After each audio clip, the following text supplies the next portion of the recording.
اللہ کی قربت کے راستے کیا ہیں؟ تو فرمانے لگے کبھی اس ماں کو دیکھا ہے جو پہلی مرتبہ اپنے بچے کو زمین پر کھڑا کرنے کی کوشش کرتی ہے؟ 8 9 یا 10 ماہ کا بچہ ہوتا ہے یا 1 سال کا.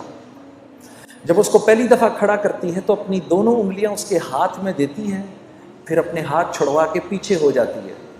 اب بچہ ماں کی طرف بڑھنے کے لیے پہلا قدم اٹھانے لگتا ہے، ابھی پہلا قدم اٹھا نہیں سکتا. ماں فرتے جذبات میں دوڑ کر اس کو پھر گلے لگا لیتی ہے. جب بندہ اس بات کا عزم کرتا ہے میرے رب تو کتنا میرا کریم رب ہے، اب تک میں نے کتنا تجھ کو ناراض کیا، آج کے بعد یا اللہ میں تیرے حکموں کو نہیں توڑوں گا، میں پوری کوشش کروں گا کہ یا اللہ میں تیرے حکموں کو پورا کروں، کمی بیشی رہ جائے تو معاف کر دینا. جب وہ یہ ارادہ کرتا ہے تو اللہ رب العزت دوڑ کے آ کے اپنے اس بندے کو سینے سے لگا لیتے ہیں. ارادہ. ملک کا بادشاہ، ملک کا حکمران ابھی اس بات کا ارادہ کرتا ہے، وہ جھوٹے منہ کہتا ہے، جھوٹے منہ میں اس ملک میں اللہ کے حکموں کو پورا کروں گا، اللہ کی مدد براہ راست اس کے ساتھ ہو جاتی ہے. جھوٹا ارادہ، اس کا کوئی ارادہ نہیں ہے. جب ہم کہتے ہیں نا حسبی اللہ، سوچے سمجھے بغیر ہم کہیں نا حسبی اللہ، بس اللہ میرے لیے کافی ہے، اللہ کافی ہو جاتا ہے. حسبی اللہ لا الہ الا هو علیہ توکلت وہو رب العرش العظیم. میرے دوستو یہ وہ دعا ہے جو دن میں اگر کوئی 7 مرتبہ شروع میں اور 7 مرتبہ شام میں اس دعا کو پڑھ لے پورے دن کے لیے، اور یہ وہ واحد دعا ہے جس کے بارے میں اللہ کے نبی نے فرمایا یہ میرا کوئی امتی اگر دھیان کے بغیر بھی پڑھے گا اللہ سارا دن اس کے ساتھ ہو جائیں گے. حسبی اللہ، میرا اللہ میرے ساتھ ہے. کبھی اکیلے میں بیٹھنا، اللہ سے اپنے گناہوں کی معافی مانگ کے پھر تھوڑی دیر میں دل کو ایک تسکین ہوگی، 2 آنسو نکلیں گے، سمجھ جانا اللہ نے خوش ہو کے معاف کر دیا. پھر کہنا آنکھیں بند کر کے حسبی اللہ. پھر یاد کرنا کہ بھائی نے کہا تھا یہ بات، ساری دنیا کا مزہ ایک طرف، یہ جو 2 بول تم بولو گے حسبی اللہ، اللہ ایسا سکون دل میں دیں گے کہ تم کہو گے دنیا کی دولت بھی اس کے آگے ہیچ ہے. حسبی اللہ.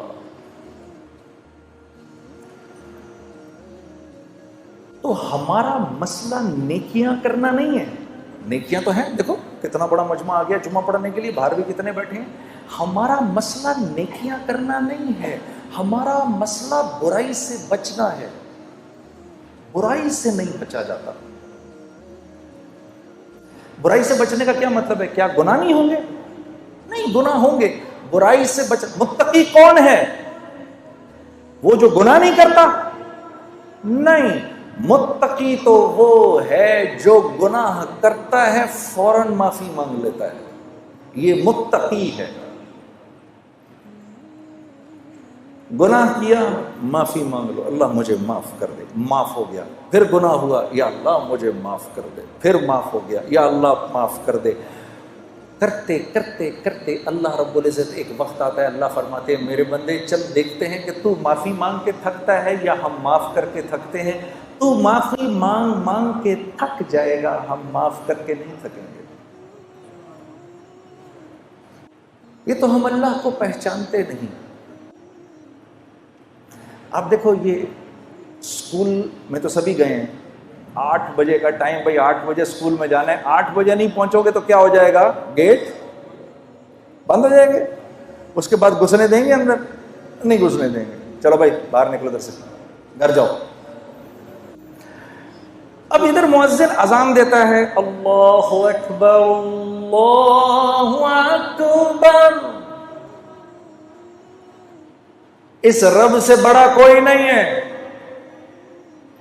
یہی سب سے بڑا ہے. اذان ہو گئی، اذان کے بعد اللہ رب العزت کا حکم آنا چاہیے تھا، چلو بھائی بند کرو، مسجد کو بند کرو، اب کوئی مسجد میں نہیں داخل ہوگا. تو مؤذن سے کہا رک جاؤ رک جاؤ، ابھی تو میرے بندوں نے اذان سنی ہے، انہیں 15-20 منٹ تو دو، ابھی میرے بندے کاموں میں لگیں، ابھی آئیں گے، میرے بندے ابھی آئیں گے۔ مسجدوں کے دروازے کھول دو، کیونکہ مسجد میری رحمت کی جگہ ہے، میرا گھر ہے، ابھی میرے بندے آئیں گے، کوئی بات نہیں اگر تھوڑی دیر ہو گئی تو، ابھی تو یہ آئیں گے۔ 15-20 منٹ کے بعد نماز کھڑی ہوئی، اللہ اکبر قد قامت الصلاۃ قد قامت الصلاۃ، نماز کھڑی ہونے لگی ہے، نماز کھڑی ہونے لگی ہے۔ اب تو کہہ دینا چاہیے تھا اللہ کو، مؤذن کو، چلو جاؤ اب جا کر گیٹ پر تالے لگا دو، ہونا چاہیے تھا۔ بھائی سمجھ میں آنے والی بات ہے نا، 8 بجے سکول بند ہو گیا، اب نہیں آ سکتا کوئی اندر، تو اللہ کو بھی تو، اللہ تو سکول سے بڑا ہی ہے، لیکن نہیں، تالے نہیں لگانا، کوئی بات نہیں، تمہاری نماز کھڑی ہوگی، پیچھے سے میرے بندے آ رہے ہیں، کھول کے رکھو۔ اتنے میں جناب بھائی پہنچے، اللہ اکبر، مولانا نے پڑھنا شروع کیا، الحمدللہ رب العالمین الرحمن الرحیم۔ بھائی پہنچ گئے، یا اللہ میں کیا کروں؟ چپ کر کے کھڑا ہو جائے اس کے پیچھے، یا اللہ میری تکبیر اولا مل جائے گی، مل گئی۔ رکوع کے اندر جانے لگے، رکوع میں چلے گئے، پیچھے سے دوسرے بھائی دوڑے ہوئے آئے، یا اللہ میں کیا کروں؟ چپ کر کے کھڑا ہو جا، یا اللہ میری نماز، چپ کر جا، کھڑا ہو جا، نماز مل گئی۔ 2 رکعت گزری، تیسرے بھائی آئے، یا اللہ کیا کروں؟ چپ کر کے کھڑا ہو جا، تیری بھی نماز ہو گئی۔ تیسری چوتھی رکعت کے اندر لوگ بیٹھے ہوئے ہیں، میں دوڑا دوڑا پہنچا، یا اللہ میں کیا کروں؟ چپ کر کے کھڑا ہو جا، بیٹھ جا، اتحیات پڑھ لے، اور سلام پھیرنے کے بعد جتنی جتنی تمہاری رکعتیں رہ گئی ہیں کھڑی ہو کے پوری کر لو، میں نماز قبول کر لوں گا۔ اتنے میں یہ ایک بھائی بھاگے ہوئے آئے، جب سلام پھیرا، یا اللہ میری نماز رہ گئی۔ تو میرے نبی کا ارشاد ہے، کوئی نماز کے ارادے سے مسجد آئے اور اس کی جماعت چھٹ جائے، اللہ اس کو پوری پوری جماعت کا اجر دیتا ہے۔ ایسا اللہ ہے میرا اللہ۔ شیطان کو 2 دفعہ اپنے آپ کو دھوکہ دینے مت دو، پہلی دفعہ اس نے دھوکہ دیا گناہ کرا کر، اب وہ دوسرا دھوکہ دے گا، توبہ کرنے کا کیا فائدہ ہے، تیری توبہ قبول تھوڑی ہونی ہے۔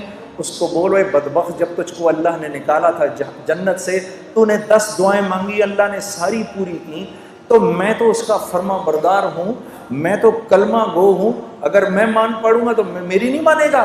میرے عزیز دوستو، جب آپ اپنے گناہ کی توبہ کرتے ہیں تو آپ کو پتہ ہے کیا ہوتا ہے؟ جب ہم توبہ کرتے ہیں، اللہ اس گناہ کو معاف کر کے نیکی میں بدل کے آخرت کا توشہ بنا دیتا ہے، اور آپ ایسے ہو جاتے ہیں جیسے آپ نے اس گناہ کو کیا ہی نہیں۔ یہ تو ہماری بدقسمتی ہے، ہم اپنے آپ کو اللہ سے دور کیا ہے۔ یہ وجہ ہے میرے دوستو، جب ہم دعا کرتے ہیں تو دعا نہیں قبول ہوتی، کہ ہماری طبیعتوں سے اللہ سے دوستی لگانا ختم ہو گئی۔